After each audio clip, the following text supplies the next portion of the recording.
Petite mise en scène d'une évacuation d'un domicile, sujet important qui comporte plusieurs items. Aujourd'hui, on va traiter de la caisse d'évacuation.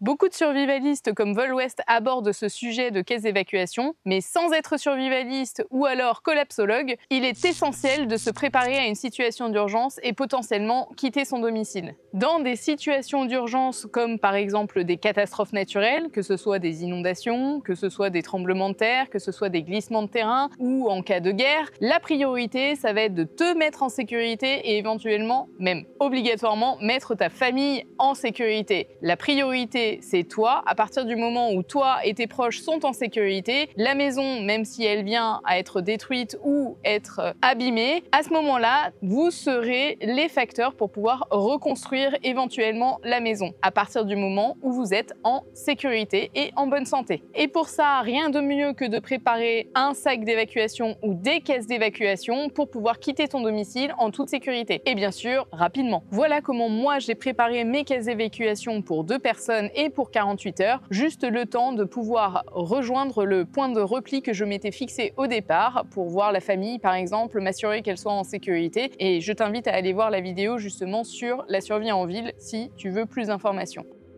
À l'aide des recommandations du ministère de l'Intérieur et de mes connaissances personnelles, voici comment j'ai composé ma caisse d'évacuation. J'ai pris ma popote pour pouvoir me cuisiner à manger. Alors bien sûr, c'est une caisse d'évacuation, donc elle n'est pas compartimentée. Tout est en vrac dedans, mais au moins il y aura tout le matériel de secours. J'ai mis mon réchaud bleuet parce qu'il ne prend pas de place et qu'il peut très bien rentrer dans ma popote. J'ai pris quelques boîtes de comprimés de médicaments, donc du paracétamol, de l'amoxicilline, de l'ibuprofène et un antihistaminique, ainsi qu'un paquet de mouchoirs. Comme ça, au moins je protège les comprimés qui sont au sein des boîtes de médicaments et je pourrais les conserver plus longtemps sans qu'ils soient détruits. Bien entendu, avec la popote pour pouvoir me faire à manger, pour aller avec le bleuet, j'ai pris une bouteille de gaz, pleine bien sûr. J'ai également, pour pouvoir faire la vaisselle, pris une petite bassine pliable qui me permettra aussi de me laver si besoin. Comme je suis une fille, j'ai besoin de protection aussi quand je suis indisposée. Donc voilà, je vais pas te détailler le truc, hein. J'ai pris évidemment un sac poubelle pour pouvoir mettre tous mes déchets dedans sans laisser aucune trace de mon passage. Comme on est 2, j'ai pris 2 sacs de couchage. Après, à toi de voir si tu veux les prendre en plume ou en synthétique. Moi, je les ai pris en synthétique qui tiennent un peu plus chaud et qui souffrent moins de l'humidité. Ensuite, j'ai pris bien sûr une trousse de premier secours pour tout ce qui va être bobologie, étant donné que j'ai déjà des médicaments. Il me reste juste tout ce qui va me permettre de me mettre à l'abri, couverture de survie ou autre pansement si jamais je me blesse. J'ai pris d'autres paquets de mouchoirs qui vont me servir à la fois de me moucher mais qui vont me permettre de faire d'autres choses aussi.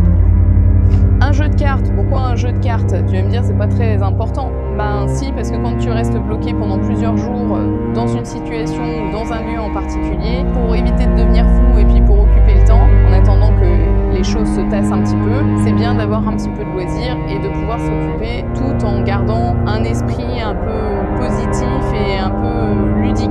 J'ai bien sûr pris une radio pour me tenir informée de l'évolution des événements, mais également pouvoir me signaler si besoin. La Baofeng étant un émetteur-récepteur, mais avec cet appareil, je peux également écouter la radio et notamment France Info.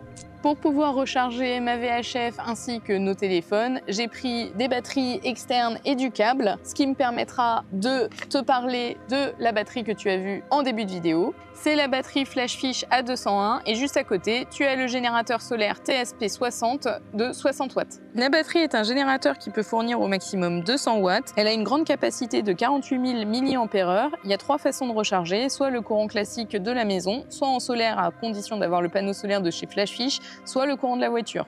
En façade, tu as les ports qui permettent de recharger tes appareils. Tu as 2 ports en USB 3 à charge rapide, un port en USB-C et une prise 12 volts. Derrière, tu as une lampe LED avec 4 modes, une légère, une plus intense, un mode SOS et un mode stroboscopique. Sur un côté, tu as une prise en 220 pour pouvoir recharger tes appareils. Et de l'autre côté, tu as une prise pour recharger ton appareil. Je sais pas si tu vois, mais pour une petite batterie qui est aussi puissante, elle est toute petite. Regarde la taille de ma main par rapport à côté et moi qui ai des toutes petites mains. Elle est vraiment toute petite, donc facilement transportable et tu peux la laisser dans la voiture facilement. Elle pèse que 1,720 kg, donc elle est assez légère. Et pourtant, ça n'empêche rien à sa capacité. Il y a une petite poignée pour pouvoir la transporter facilement. Tu peux rabattre la poignée dans un sens, mais dans l'autre aussi.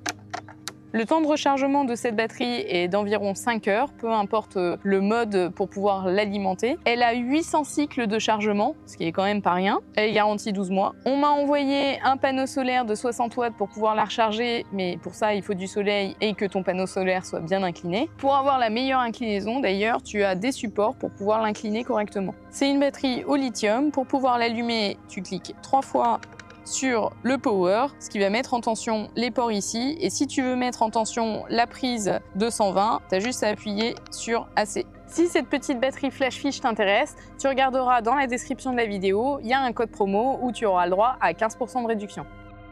Pour pouvoir nous abriter, j'ai bien sûr pris un tarp, mais pour pouvoir accrocher le tarp, il nous faut du cordage. J'ai pris bien sûr de la paracorde en supplément de différentes tailles, ce qui me permettra de faire d'autres choses aussi.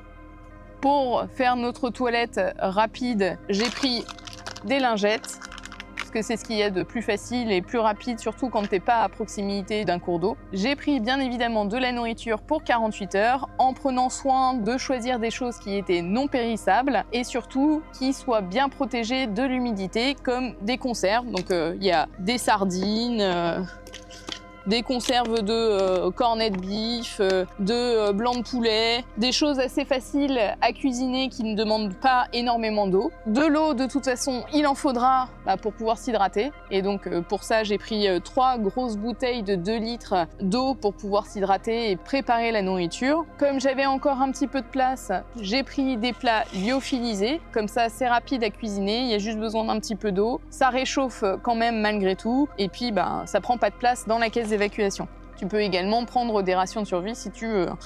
Pour assaisonner le tout, j'ai pris du sel, du poivre, des épices. Et pour pouvoir agrémenter ma viande, j'ai pris des lentilles, mais également du riz, et de préférence dans des sachets plastiques et pas dans des boîtes en carton, parce que comme ça craint pas l'humidité. Pour pouvoir manger, j'ai pris bien sûr 2 cuillères en guise de couvert. J'ai pris des quarts pour pouvoir boire, car j'ai pris du café également, parce que ça, une boisson chaude, ça fait toujours plaisir.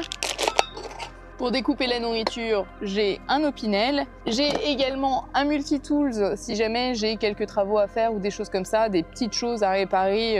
C'est toujours pratique d'avoir un multi-tools avec soi. J'ai une poignée qui va avec mes popotes pour éviter de me cramer quand je dois retirer ma popote du feu ou du réchaud à gaz. On arrive au terme de cette caisse d'évacuation. Après, j'ai une deuxième caisse où j'ai d'autres choses hyper pratique, hyper utile, que potentiellement aussi je peux troquer. N'oublie pas de mettre toutes tes informations, tes papiers, soit sous blister, soit comme moi, dans une clé USB pour pouvoir conserver toutes tes informations et pouvoir les ressortir si besoin. Vu que je dois évacuer mon domicile, il me reste toujours des aliments dans le frigo et pour ça, j'ai pris un réfrigérateur à compression pour pouvoir stocker ce qui me restait au frigo, le réfrigérateur à compression que tu as vu en début de vidéo. Même si ça peut paraître gadget d'avoir un réfrigérateur à compression dans sa voiture, la viande, le fromage, le beurre, en une après-midi de voiture, par les fortes chaleurs, ça a tourné. C'est un réfrigérateur qui peut descendre jusqu'à -20 degrés et une fois qu'elle est descendue à la bonne température, elle consomme quasiment plus rien. C'est Vevor qui propose ce réfrigérateur. Le modèle, c'est le SHC22. Sa capacité est de 22 litres et la plage de refroidissement est comprise entre -20 degrés et 20 degrés. Elle peut être branchée sur du 12, du 24 ou du 220 volts. Les dimensions intérieures sont de 32,6 cm, 24,4 cm et 25,4 cm. Et il y a un bac à glaçons. Les dimensions extérieures sont de 59,7 cm par 32 cm par 33,5 cm. Sa puissance est de 45 watts et elle ne pèse que 10 kg. Si ce réfrigérateur t'intéresse, tu trouveras un lien en description avec un code promo.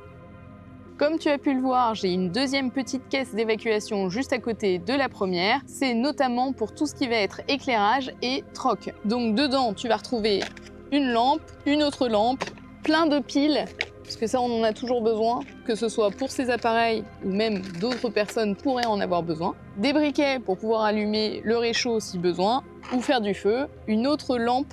J'ai plein de petites bougies qui pourront à la fois servir d'éclairage mais aussi de chauffage. Je te ferai une vidéo dessus pour que tu comprennes.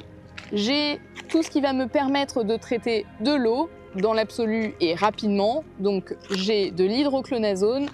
J'ai également des cartouches de filtres céramique et charbon si jamais je dois m'inventer ou créer un filtre de fortune. Et j'ai de l'iodure de potassium qui devient de plus en plus difficile à trouver maintenant en pharmacie. Parce que la préparation est indispensable, j'ai une autre caisse d'évacuation planquée en plein milieu de la forêt. Si tu veux que je te la montre, n'hésite pas à me le mettre en commentaire. Adapte tes caisses d'évacuation en fonction du nombre de personnes qui occupent ton foyer et de la distance que tu as à parcourir.